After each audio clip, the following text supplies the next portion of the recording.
Bonjour. Bonjour à tous les pasteurs qui nous écoutent. Quelle est la position de l'Église Holy Tradition sur la question du sang? Vous posez une question bien difficile, d'autant plus qu'on est obligé de se rendre compte que dans les médias, il y a de nombreuses réponses qui nous sont données par les prêtres catholiques, les pasteurs protestants. Et toutes ces réponses sont fort éloignées du texte biblique. Des versets sont pris hors contexte et la réponse de la Bible a été complètement dévoyée. Donc, j'aimerais vous donner effectivement, puisque vous posez la question, une réponse concise, précise, tirée des Saintes Écritures, avec les preuves même de ce que je vais avancer. Alors je vous propose que nous prenions un texte de l'Écriture sainte. Tout d'abord, c'est celui du Lévitique au chapitre 17. Donc Lévitique 17, et nous pouvons lire à partir du verset 10. Donc je vous en fais la lecture. Alors, pour être bien précis, ce texte était pour les Juifs, pour les Hébreux. C'est un texte pour le peuple juif. Mais j'en fais la lecture. Tout homme de la maison d'Israël ou tout étranger résidant parmi vous qui mangera du sang, n'importe quel sang, je me tournerai contre celui-là qui aura mangé ce sang, et je le retrancherai, c'est-à-dire je le ferai mourir, du milieu de son peuple. Oui, l'âme de la chair est dans le sang. Ce sang, je vous l'ai donné, moi, pour faire sur l'autel le rite d'expiation pour vos vies, car c'est là le sang qui expie pour une vie. Voilà pourquoi j'ai dit aux Israélites, nul d'entre vous ne mangera du sang, et l'étranger qui réside parmi vous ne mangera pas de sang. Quiconque, Israélite ou étranger, résidant parmi vous, prendra à la chasse un gibier, bête ou oiseau qu'il est permis de manger, devra en répandre le sang et le recouvrir de terre. Car l'âme de toute chair, c'est son sang, et j'ai dit aux Israélites, vous ne mangerez du sang d'aucune chair, car l'âme de toute chair est dans le sang, et quiconque en mangera sera retranché. Donc ce texte est très clair, et ce texte est connu de toute manière par tous les Juifs dans le monde entier qui ne mangent pas de sang, par les musulmans aussi, et par tous les chrétiens qui savent que ce texte faisait partie de la loi. La question est de savoir si, hors la loi d'Israël, il est permis ou non de manger du sang d'une espèce quelconque, animale. Donc je vais vous poser une deuxième question, puisque nous sommes d'accord, je le pense, d'entrer sur le fait que les Israélites ne pouvaient pas manger de sang. Ça, c'est une règle connue de tous. Mais allons plus loin. Je vais vous poser une question, si vous le permettez. D'après vous, Noé était-il juif? Bien sûr que non. Noé n'était pas juif. Les Juifs ont commencé avec Jacob, dont le nom a été changé en Israël. Bien, je vois que vous êtes parfaitement informé de la question. Effectivement, le peuple juif démarre avec Jacob. C'est là que le peuple juif démarre. Avant lui, même Abraham est dit d'ailleurs, est appelé le père d'une multitude de nations. Il n'était pas le père que des Juifs, il était aussi le père d'Ésaü, qui a donné naissance aux Arabes, par exemple. Comme nous venons de poser la question concernant Noé, Noé est le père de toutes les nations. Je pense que vous serez d'accord avec moi, c'est un fait scientifique, historique, que toutes les nations descendent des enfants de Noé. Donc Noé est le père de toutes les nations et pas seulement du peuple juif. Nous sommes d'accord, n'est-ce pas? Oui, nous sommes d'accord. Bien. Alors, regardons ce que Dieu demande à Noé. Donc nous allons prendre ensemble Genèse chapitre 9, les premiers versets. Il s'agit ici de la sortie de Noé et de ses enfants de l'arche et les ordres qui lui sont donnés par le Seigneur. Donc Dieu dit à Noé, « Tout ce qui se meut et possède la vie vous servira de nourriture.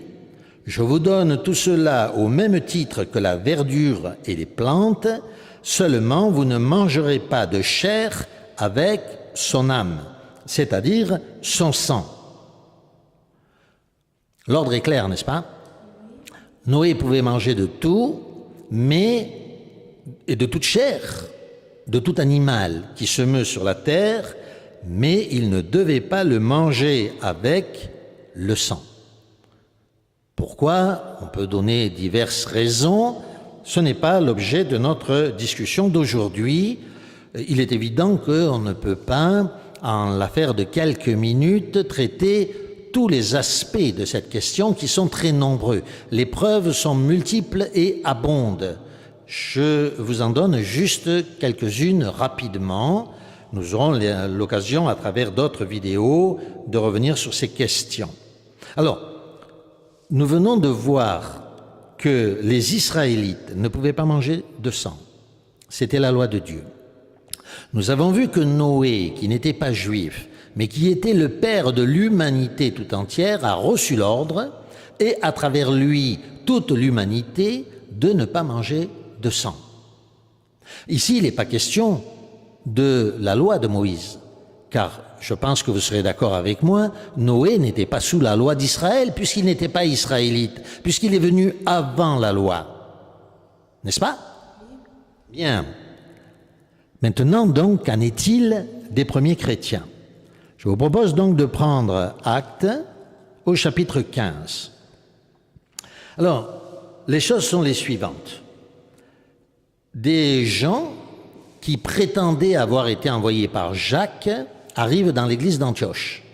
Et ils affirment au peuple d'Antioche, aux chrétiens d'Antioche, à l'église, qu'il faut suivre la loi de Moïse. Alors bien sûr, ça sème le trouble dans l'église. Le trouble est tel qu'on décide d'envoyer Paul, Barnabas et les autres jusqu'à Jérusalem interroger les apôtres.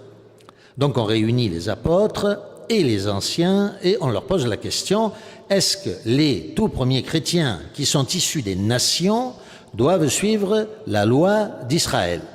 Donc il y a un débat et à la suite de ce débat, l'apôtre Jacques, qui n'a pas du tout envoyé ces fameux chrétiens qui prétendaient avoir été envoyés de lui, s'exprime. Et il dit ceci, « C'est pourquoi c'est-à-dire Jacques, je juge moi qu'il ne faut pas tracasser ceux des nations qui se convertissent à Dieu, qu'on leur demande seulement de s'abstenir de ce qui a été souillé par les idoles, des unions illégitimes, des chairs étouffées et du sang. » Intéressant, n'est-ce pas? Donc on demande seulement à ces païens qui sont convertis, non pas de suivre la loi d'Israël, mais de s'abstenir de ce qui est important, à savoir des unions illégitimes, c'est-à-dire des adultères, de la fornication, des idoles, des animaux qui ont été étouffés, c'est-à-dire qui sont restés dans leur sang, et du sang lui-même qui a été sorti de l'animal. Et il continue en disant « Car depuis les temps anciens, Moïse, dans chaque ville, a ses prédicateurs qui le lisent dans les synagogues tous les jours de sabbat. » Autrement dit, il dit « C'est pas la peine de suivre la loi pour les païens. Ils n'ont pas besoin de suivre la loi d'Israël parce que Moïse a ses prédicateurs, c'est pas la peine. » Par contre, ils doivent s'abstenir des idoles, de la fornication, de la pornographie, des animaux étouffés et du sang. Ce sont les points fondamentaux. Alors, les apôtres, donc ça c'est Jacques qui le dit, mais les apôtres du coup envoient une lettre pour tous les chrétiens. Et ils disent ceci. Les apôtres et les anciens, vos frères, aux frères des païens qui sont à Antioche, en Syrie, en Cilicie, salut, ayant appris que sans mandat de notre part, certaines gens venus de chez nous ont par leurs propos jeté le trouble parmi vous et ont bouleversé les esprits, nous avons décidé d'un commun accord de choisir des délégués et de vous les envoyer avec nos bien-aimés Barnabas, Paul, ces hommes qui ont voué leur vie au nom de notre Seigneur Jésus-Christ. Nous vous avons donc envoyé Jude et Silas, qui vous transmettront de vive voix le même message. L'Esprit Saint et nous-mêmes, pas seulement nous les apôtres, non, l'Esprit Saint et nous-mêmes, avons décidé de ne pas vous imposer d'autres charges que celles qui sont indispensables. Pas d'autres charges, autrement dit, pas de loi, autres celles qui sont indispensables, à savoir, vous abstenir des viandes immolées aux idoles. Ça se comprend, n'est-ce pas? Du sang, des chairs étouffées et des unions illégitimes. Oui, des unions illégitimes, bien entendu, mais les chairs étouffées et le sang sont mis au même niveau que l'idolâtrie et que les unions illégitimes. Est-ce que c'est pour des Juifs que cela a été écrit? Non, au contraire. Ces lettres sont envoyées à tous les gens des nations qui ont rejoint le christianisme. Les Juifs n'ont pas besoin d'être enseignés là-dessus. Ils ont déjà Moïse qui, dans chaque ville, dans les synagogues, les instruisent.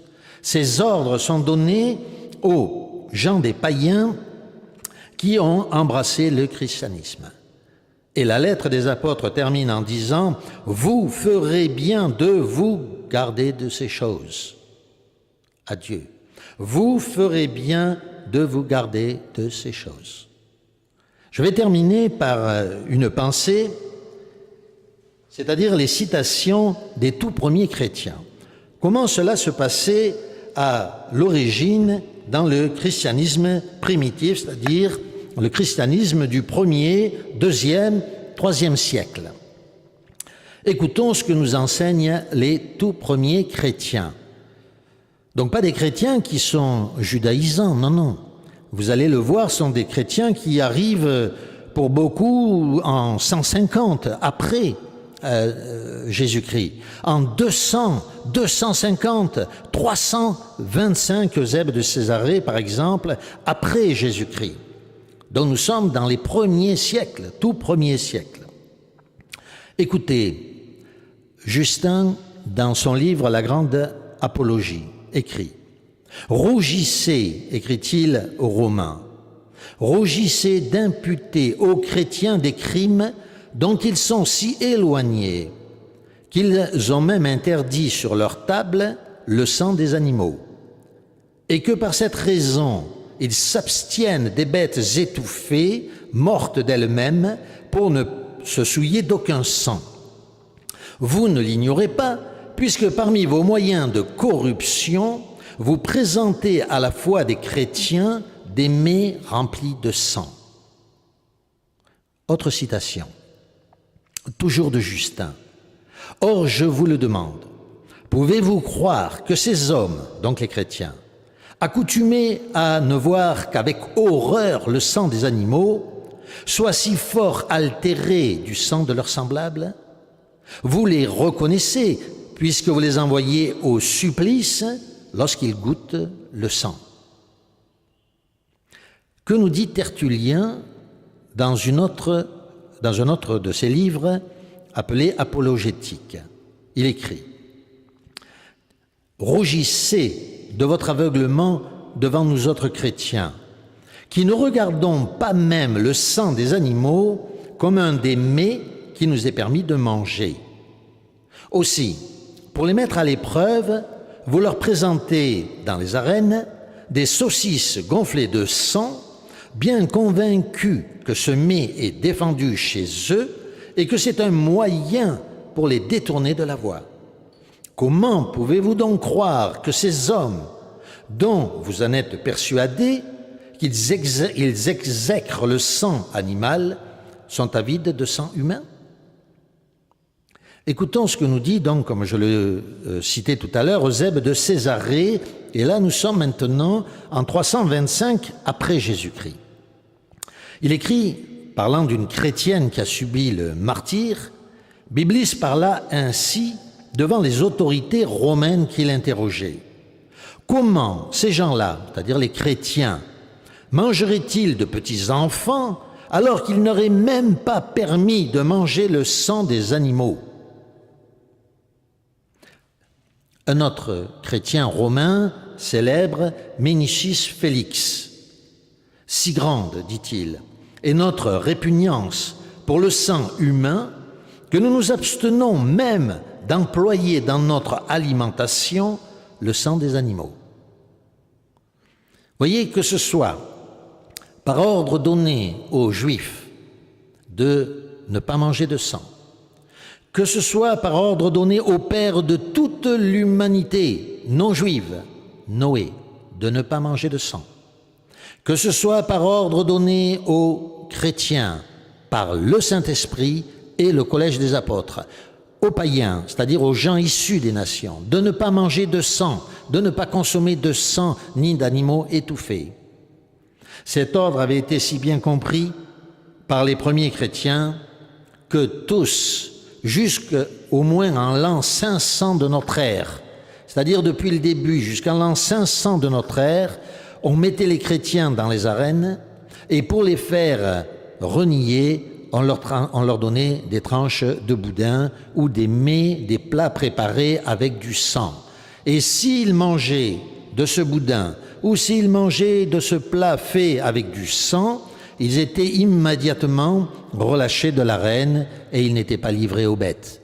Et ces premiers chrétiens refusaient leur libération parce qu'ils refusaient de manger, de consommer du sang.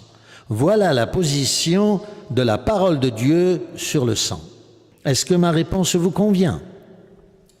Oui, et je pense que les pasteurs qui nous écoutent auront compris la position des églises Holy Tradition sur la question du sang. Merci. Merci bien.